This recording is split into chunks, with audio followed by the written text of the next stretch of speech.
is Season 3, Episode 3 of The Horse Show on Wisp Sports Radio. The Horse Show features exclusive interviews with international riders and coaches around the world. Hello, I'm Chris Stafford, and my guest is German dressage rider Jessica von Bredow-Werndl, who finished third in Paris last weekend for the third time at an FEI World Cup Final with her beloved Unee Bb, and it was an emotional finale too.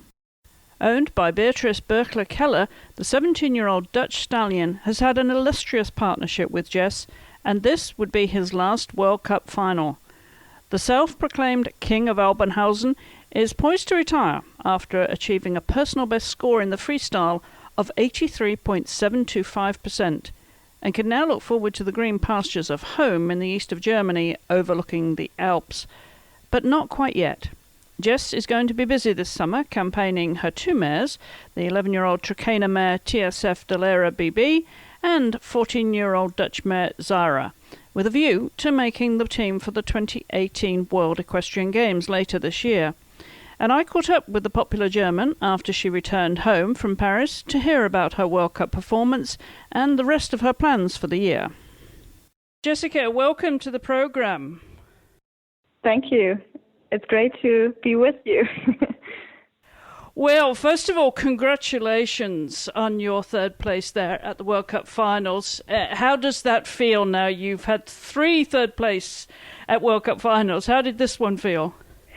This one actually feels very, very special, as it was the toughest competitive field ever for me since I've been joining the World Cup Finals, and I actually didn't expect that it'll work out to be on the podium again, and staying there and realizing that it really happened one more time with this amazing horse, made me feel very emotional.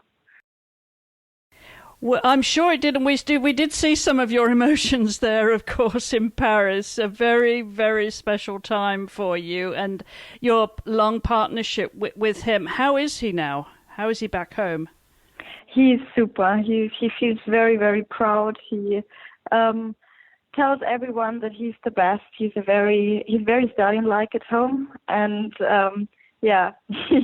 he just shows it, and I think he realized that he did an amazing job for me this weekend. He probably feels like royalty, does he now? Yes, he feels like the King of Aubenhausen of our yard. And you have talked about retiring him. Yeah. No, but he's going so well. Do you still feel this is the time to retire him? Actually, I think you should stop when you're at the peak and not when you're on the way down. So for him, it was definitely the last World Cup season. I will do some more shows to keep him fit, actually maybe auch as a backup for the World Equestrian Games. You never know. I'm not planning the trial competitions for the World Equestrian Games, but 2 more shows to keep him fit and just to be a good backup. And I have got 2 more mares. I want to compete in the competitions we have to go for the trials for the WEG, and I'll see. And then I think about the retirement in the winter, next winter, after the season. Okay. Yes, I'm sure it would be hard to end that partnership. I'm curious as to where you got your inspiration for using Martin Luther King in your freestyle. How did that come about? I think it was 3 years ago when there was a remix from Van Dijk, the DJ Van Dijk, who used this part of the speech of Martin Luther King. And I heard it on the radio, and my father told me, well, that would be a cool topic for a freestyle. And then I thought, yes, he's right. But if I use a message, and Martin Luther King had a big message, I thought about having my own message in my freestyle, and that's why you hear my voice in the walk period of the freestyle. Very clever, very original. I just tried to make something special. Well, you certainly did. That was a personal best score for you, wasn't it, with him in the freestyle? Yes, it was. Yeah, it's an amazing end of an amazing career we've had together, and he took me all the way along up to the top 4 of the world. Actually, we were there for nearly 1 year, and this horse is just like kind of best buddy for me, and I can't describe how much I owe him and how grateful I am for the partnership and all he has done for me. Where do you think you got those extra points that you that gave you the personal best there in Paris, Jess? You know, that improved from your previous tests with him. Actually, he hasn't felt this energetic like he felt on Saturday before. He was so full of energy, and I really felt that he really wanted to do it this evening. And I actually, to be honest, in the beginning I thought he's a bit afraid of this arena, but I'm pretty sure he gave me the signal that he's really trying his very best now, and all the energy moved into his body, and it felt like a real dance together with him, and it was really fun to compete him there. From second to second, it became easier and easier. Absolutely. Talking about dancing, it wasn't just him that was doing the dancing. You did your own dancing in there in the prize giving. I'm just interested about it because some people may not have heard why you didn't ride him in there, but he has a secret love affair going on, doesn't he, with Isabel's horse? Yes, he's definitely so in love with Weigald, and that makes it nearly impossible to be together in prize givings with her, as he thinks she's the only one, and if there's another horse with her, it's very dangerous. And there he's a real stallion. That's super. And of course, Isabel's your great friend and colleague, and of course a former trainer for you. That must have been special now, knowing that this would be his last World Cup final with you. What were her comments when you all realized the final placings there in Paris? I haven't spoken to her about that topic. We were more speaking about the thing that Unee and Weigald shouldn't have a love affair now, because it's too early for both of them, especially for Weigald. And we'll see. Maybe he'll have the chance in the future, maybe through Frozen 7, that they can make a baby together. But there are no plans so far. No. I was going to ask you about him, of course, and if you were going to use him for breeding. There is frozen salmon available of him, but there's no plan to bring him back to the breeding. I think he'll have a more relaxed life if he stays just with me, and will have the best retirement I can just give him here. Going out in the field, hiking out every day, and I think he's so fit. He'll continue being ridden, and he won't go out on the field because that would make him very, very sad, I think. So he has to just continue being in work, and we do a little jumping together. So there's no reason to stop to train him anymore. He gets to do a lot of conditioning work then outside of the arena, as I said, influenced by your husband Max and his eventing experience. Does that give you any inspiration to go eventing anytime, or are you going to stay with dressage? No, I think it's too late now. I'm not as brave as I was when I was younger, but actually that would really be an interesting experience, and I actually thought about it to go a very, very low-class eventing some years ago when we just met, but actually, if you ask me today, I think I'm not brave enough to do it. Stay with the dressage, stay what you are so obviously very good at. And I want to talk about the other horses you have in your summer plans here, Jess, but for people who are not familiar with your setup there in Germany at the Aubenhausen stables, just explain your training establishment there with your husband and your brother. Yeah, my brother Benjamin and I are running a big farm, a big stable in Aubenhausen. Aubenhausen is in the south of Germany, close to Munich. And we've got some own horses we built up from very young age up to Grand Prix, and some clients we train up to Grand Prix. And I think it's just a mixture we love, and just to be able to work and live together with horses in a beautiful surrounding. And that makes us feel very, very happy and lucky to be able to live our dream and our hobby and to make it as our job.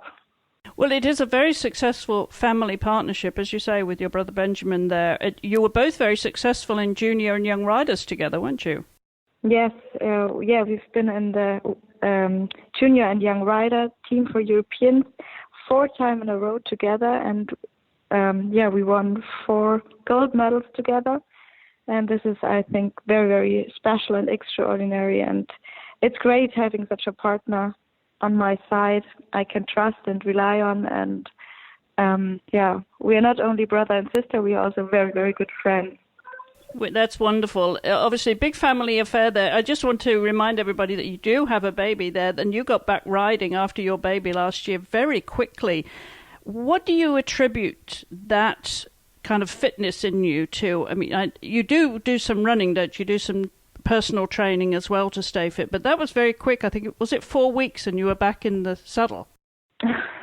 Probably. I tried to keep me fit myself during my pregnancy without doing any strength training, of course, but I was a lot out in the mountains, climbing up little mountains and walking the horses to the fields and continue to ride as long as possible. But I think I was just lucky. I had a good birth and a good general fitness level before, so it was not too difficult for me actually to come back to the sport. And actually the riding helped me to get in shape pretty quick. Do you do any other sports now? I know because your mother was a very successful skier, wasn't she, before she turned to horses? Yes. Do you have interest in other sports? Yes, I'm interested in many other sports. I love skiing, water skiing, and riding a bicycle. I love doing different sports, but now I have time enough to do them all. And so my main sport next to riding is jogging and gym, doing some strength training and climbing up the mountains, which are very close to our home. And how many horses would you typically ride a day now then, Jess? After giving birth to my baby boy, I have reduced it to 4 to 6 a day. It depends. Not so many anymore. Right, having to balance everything. Yes. In the morning, I'm the professional rider, and in the afternoon, I'm the professional mother. Hey, let's go back to the professional rider and the summer ahead with the horses that you have now, because you have some seriously good horses there at all levels. What's going to be your main focus? Obviously, the World Equestrian Games, WEG, is just a few months away now. And there's that, of course. But talk about the other horses and your main schedule there, Jess. Yes, so for the road to the WEG, I'm focusing on the 2 mares, on Dalera Bb and Zaira. And I think we have a real chance this year to qualify. But as you know, Germany is one of the strongest countries, and we have so many horses who can actually score 80% and more. That's not normal. So it will be not easy to qualify, but I will give my very best to make it to the team this year. And what are your showing plans then for the spring season? We're now in the middle of April. What do you have on your schedule? I'll compete both mares, Zaira and Dalera, in Hagen next week. Then I'll go maybe just with Zaira. I'll see after Hagen to Munich. And then it's the first selection, the German Championships in Balve. I want to ride both mares. And hopefully then to be qualified for the team in Aachen. And that's the second selection competition for us for the WEC. Right, so obviously quite the focus then for this year for you to get to WEC, because you've proved obviously that you are the indoor queen when it comes to the sport. And now, of course, the big ones. When you look ahead at your career now, just with what you've achieved, what would be your main goals? What would you say? These are the boxes I want to check. Actually, my big dream has already been, when I was a little girl, to be qualified for the Olympics, and being a team member for the Germans at the WEC and the Europeans. I've already made it to the European Championships with Unee 3 years ago. Mm-hmm. And I think now it's time to do it with the ladies. And I think they have all in, and it's up to me and up to my horses. But I just enjoy and love the way we are going together, and we are having a lot of fun together. And I want to keep that all my riding career long, to just enjoy the ride, the way we're going together. When I achieve my goals, it's super, super, super cool, but that's not why I'm doing it. Of course, you need goals and something you train for, but my passion is just training up horses, and and that's what I love, and that's what I do every day. And clearly you don't mind whether it's a gelding or a mare or a stallion. You don't have any preference? No. I love them all. And it's just, I love to train with different characters, and that's very interesting for me to be able to explain different horses, how to use their body perfectly, and that everything will be easy one day. And I don't mind if it's a mare or a gelding or a stallion. I actually like riding mares, but I also like to ride stallions or geldings, so it depends on their character. And I always say it's like very, very high talented kids, and I have to find a way to get the connection to them and to motivate them to do what we want them to do. And finally, Jess, when you look back on your career so far, what would be your 3 main highlights? Definitely the World Cup Finals in Paris now. Then being part of the German team at the Europeans in Aachen, in my home country. And probably winning my first World Cup ever, 2014 in Gothenburg. Yes, I think that was very special. In my career as an adult, these 3 events were probably the most emotional ones so far. So have been the most emotional ones so far. And of course, as a young rider and junior, the first Europeans and German championships were also very emotional. But as a rider, young rider, these 3 were pretty emotional for me. Well, you certainly showed that, of course, in Paris. A wonderful, wonderful finale for you and Unee. So congratulations once again on your success there and all of your success with this partnership, Jess. And we look forward to your future partnerships and with the mares, the double of mares. Yeah, thank you so much. I'm actually very curious myself how it will continue. Well, the very best of luck for this summer, and we hope to see you, of course, at WEG in this US of A later in the year. And so good luck to you and your campaign this spring, Jess. And thank you so much for taking the time to come on the program. We really appreciate it. Thank you so much. Hope to see you there. And if you'd like to find out more about Jessica and follow her on social media, there will be links in our show notes accompanying this episode at wispsports.com. Just go to listen and look for The Horse Show. And whilst you're on the website, be sure to check out all the other many shows that we have here at Wisp Sports, as well as blogs, articles and videos. And if you're a keen podcast listener, then be sure to subscribe to Wisp Sports Radio on any podcast player. And if you have a minute, we'd love to get a 5-star review on iTunes. That would mean a great deal to us. And if you believe that women in sport deserve equal coverage and what we're doing here at Wisp Sports, then please consider joining our Patreon campaign. There'll be a link in our show notes up on the website at wispsports.com, where you can become a part of the team for as little as $5 a month. And if you'd like to subscribe to our newsletter, do drop us a line to info@wispsports.com, or you can sign up on the website. Until the next time, thank you for listening and supporting women in sport everywhere.